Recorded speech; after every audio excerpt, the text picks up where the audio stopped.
I'm back. All right, so this one's overdue. This is a breakdown. This is a technical breakdown of the CQB 3-on-3 speed tournament. I know it was a while ago, but I just didn't care. So here we are.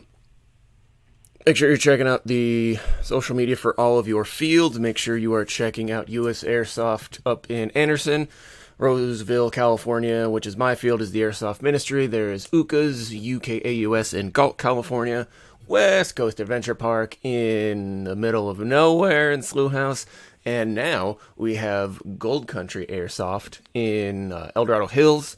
They have a Facebook. They do not have an Instagram yet. I don't believe they have a website either, so their main platform is Facebook, just admin note. And of course, CQB City in Stockton, which is who we are talking about today. Why did I minimize that? So this is kind of the main breakdown for the field. I'm just going to use paint. If you're like, you don't have very high production value, shut up. Just shut your mouth and listen to the content I'm putting out, you noobs. So, also I'm working on, money and not getting lazy on production value. So this is what you got so far. So here is the, obviously not to scale, field that CQB City was using for their 3-on-3.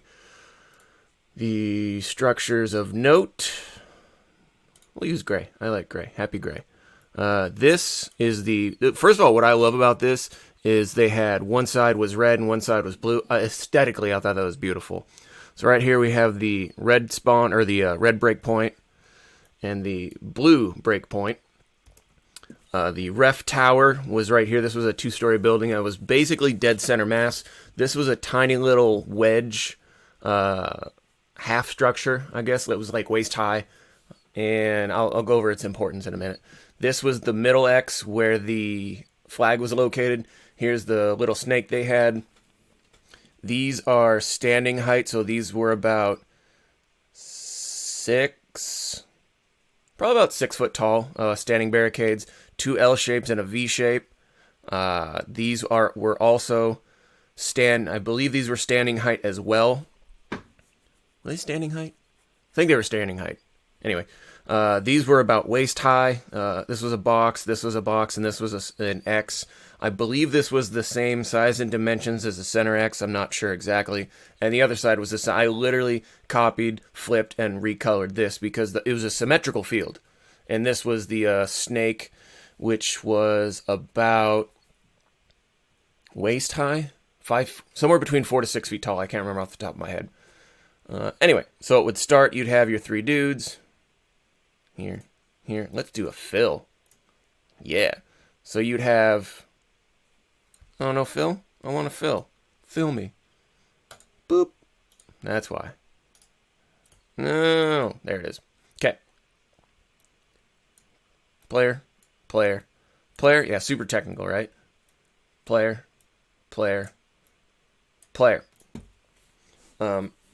So the interesting point for here, here was what I found significant with this tournament versus other ones that I have either conducted or been in the presence of. You are not, if I'm wrong on this, throw it in the comments. You could not call a hit. If you got hit, you were just a straight up walk off the field. I believe you were not allowed to say hit, and I don't believe you were allowed to raise a hand. Otherwise, you incurred a minor penalty. And if a player occurred 3 minors, then the team was awarded a major. And if the team incurred 2 or 3 majors, the team was disqualified. I'm doing this all off the top of my head, by the way. I didn't research any of this. I just sat down and I gotta leave to run the field in 10 or 15 minutes. You can look up if you really care that much, someone will correct me in the comments. Or I'll just add it in the comments later after I come down off of my rockstar high. Because I'm jacked up. So, big issues I saw were players had no idea how to move off the break. I saw one team, go back to line. I saw one team, this player went this way, and the middle guy went this way, and they crashed into each other. Now, that only added about maybe a full 1 to 2 seconds of confusion, but in that 1 to 2 seconds, the other team had already established their positions.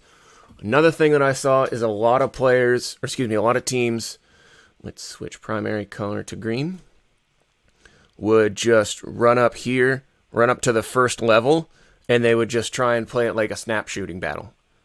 When I saw this, I assumed those teams were rookie teams because they would only stay in the backfield and they would not push forward or do anything.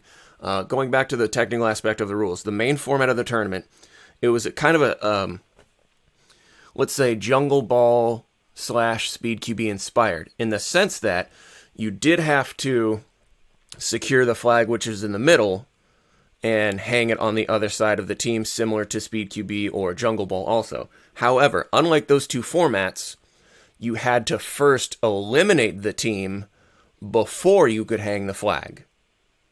So I'll go however that's important in a second. To me, that's key. Anytime you're going to go for a tournament, you need to understand what the victory conditions are and are not. Because if the flag is useless, if hanging the flag does nothing before the team is eliminated, you have no business going for the flag. Why? What are you doing? The only reason you needed to really secure that flag was for a tiebreaker. So I'll kind of go over some things. So usually these teams would rush up and they'd kind of set on their first set of structures. And a lot of matches were kind of snap battles back and forth like this. Sometimes you'd have maybe the guy in the middle would try and rush up and get the flag for a tiebreaker. So if you could get a 3-on-2 scenario, so let's say, bloop, bloop. So let's say this guy gets eliminated. Boom. Cool. All you have to do is run the clock out and you win. That's all you had to do. That is a valid strategy because, again, if the flag is irrelevant, unless it's for a tiebreaker, there's no point. All you got to do is knock one guy out and run the clock down and you win the round. So let's say that guy gets knocked out and then this guy gets knocked out. So now it's 2-on-2.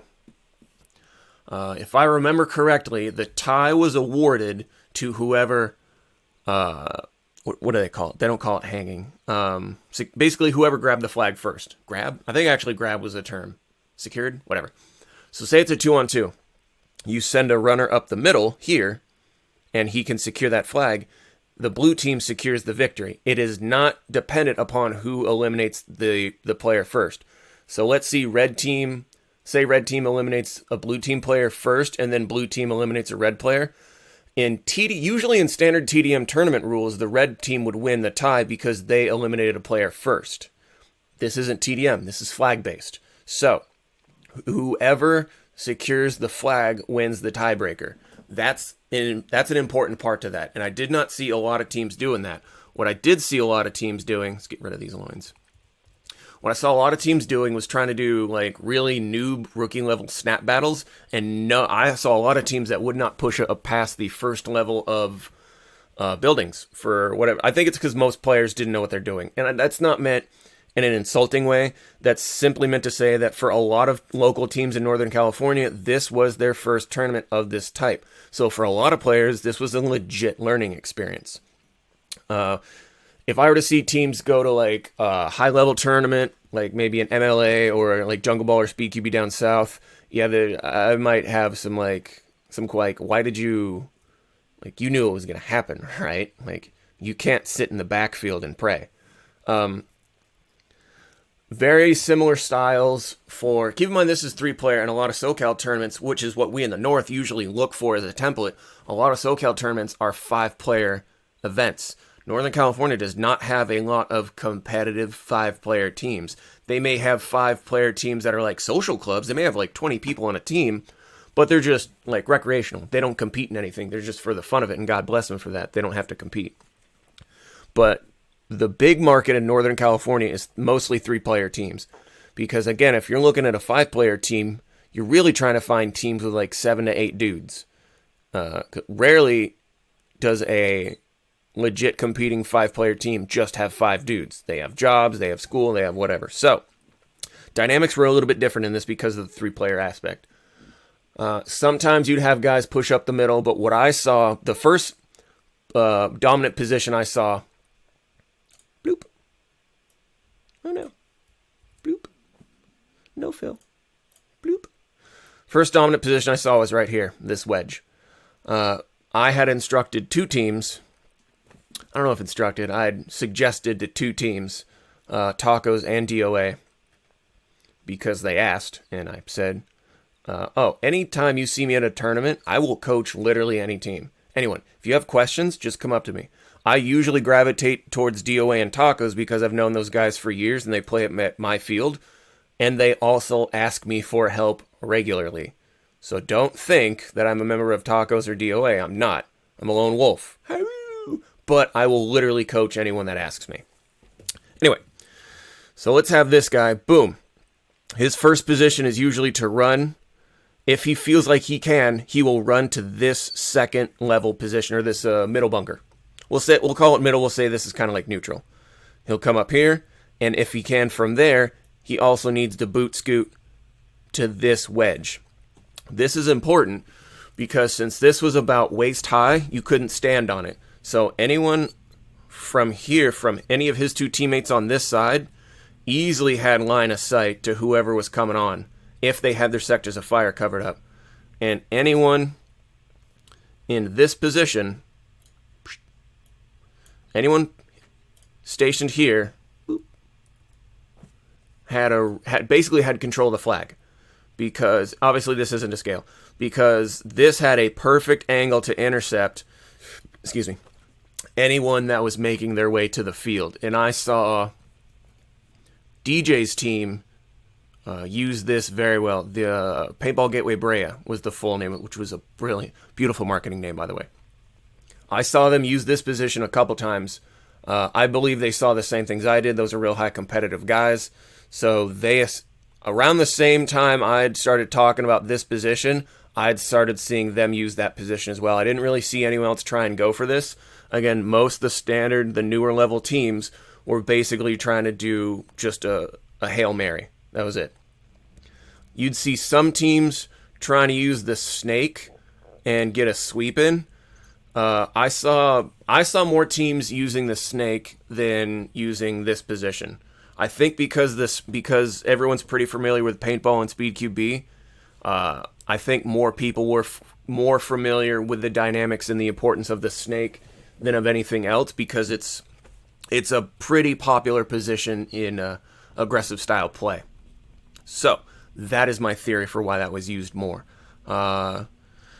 CNH had great success with the snake position. CNH also had CHN or CNH? CNH, Julian's team. They had great success with the snake and getting some sweeps off that. They also had they were probably one of the best teams to use that forward style pressure, just that straight Hail Mary in. Julian was also doing great work into the middle. Since Julian had a pistol from CNH, he was doing great things up the middle. So he liked to get close. So Julian would, because of his play style, he would come and do work and try and get to the center X to set himself up for a dominant field position. If you can take and hold the middle, it's a really dominant position, but it takes a high-level dude to secure it. So he played the X for the position as well as the flag. He wanted to position himself for a tiebreaker as well, which I thought was brilliant. His teammate, I forget the gentleman's name, he was playing the white shirt. He had great success. Rufus also had great success Rufus from DOA had great success using the snake for sweeps as well as Martine from DOA had great success. Some of the Paintball Brea guys were using the snake pretty well, but I saw them using more of forward pressure. So, because they had their snapshot game was on point, and they would also secure from here. So they would do kind of like a two up the middle, and after they would position a guy in the wedge, I just started calling it the wedge, that's when he would hold down his angle straight across, and his two guys would push up from here. I don't think it was DJ on the wedge. I think it was one of his buddies. I think it was one of his teammates. I forget their real name. I like using real names. I think using call signs is just stupid. So that, in a nutshell, that's really how it goes.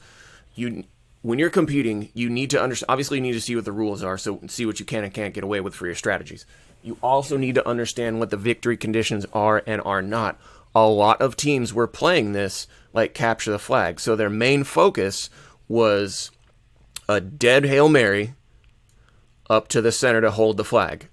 And then they'd post that one guy here, he would stay here, and you'd have two dudes in the backfield trying to snapshot battle the other team. And a lot of those teams failed for that because they weren't playing smartly. They were playing too aggressive and not intelligent. The teams that had the most success had multiple strategies on the fly. They were chaining strategies together. So one strategy was to eliminate a player. Boop. Boop. One strategy would be to eliminate a player, get a 3-on-2 scenario going, and then run the clock down. Their second strategy was, here's the other key important thing. If, let's say red team got in a 2-on-2 scenario, the other important part was Jason or the ref staff, when you would have either 1 minute or 30 seconds left on the clock out of the 3 minutes for a round, they would announce that time left. For a lot of teams, once that announcement was made, that's when you saw guys start to push that flag and try to secure the tiebreaker. You did not see a lot of guys rush the flag, secure it, and rush back to a secure position. Most guys, when they got to that flag, they chilled. I don't think that was the best play to go because once you get in that X, because it's about waist high, you're really limiting your offensive options. Like, you really got to have your stuff on point, and it's very much dependent upon your overwatch from the backfield. It's real hard to play that solo because you can get swept real easily, especially if you kind of suck down on one angle and you can get your back taken. A lot of guys got from the snake, a lot of guys got their backs taken, which was very important, which was a key angle. So the two dominant positions I saw was the snake and the wedge here for that angle on the flag. A lot of players were not shooting off both shoulders. So I'd see a lot of players using only one shoulder, and because of that, they're giving their positions away. Or they'd get shot in the arm. A lot of guys got shot in the arm for that reason. A lot of players did not know how to use lights. So I saw several teams that would have their light turned on, and then it stayed on.